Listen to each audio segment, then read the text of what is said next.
بسم اللہ الرحمن الرحیم۔ بسم اللہ کی عجیب فضیلت حضرت جابر رضی اللہ عنہ بیان کرتے ہیں، رسول اللہ صلی اللہ علیہ وسلم نے فرمایا، جب آدمی اپنے گھر میں داخل ہوتا ہے اور وہ اپنے داخلے کے وقت اور کھانا کھانے کے وقت اللہ کا ذکر کرتا ہے تو شیطان کہتا ہے، تمہارے لیے نہ تو رات گزارنے کے لیے کوئی جگہ ہے اور نہ شام کا کھانا۔ اور جب آدمی داخل ہوتا ہے اور وہ اپنے داخلے کے وقت اللہ کا ذکر نہیں کرتا تو شیطان اپنے ساتھیوں سے کہتا ہے، تم نے رات گزارنے کی جگہ پا لی۔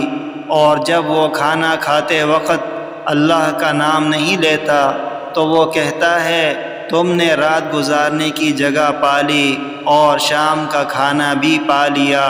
رواہ مسلم۔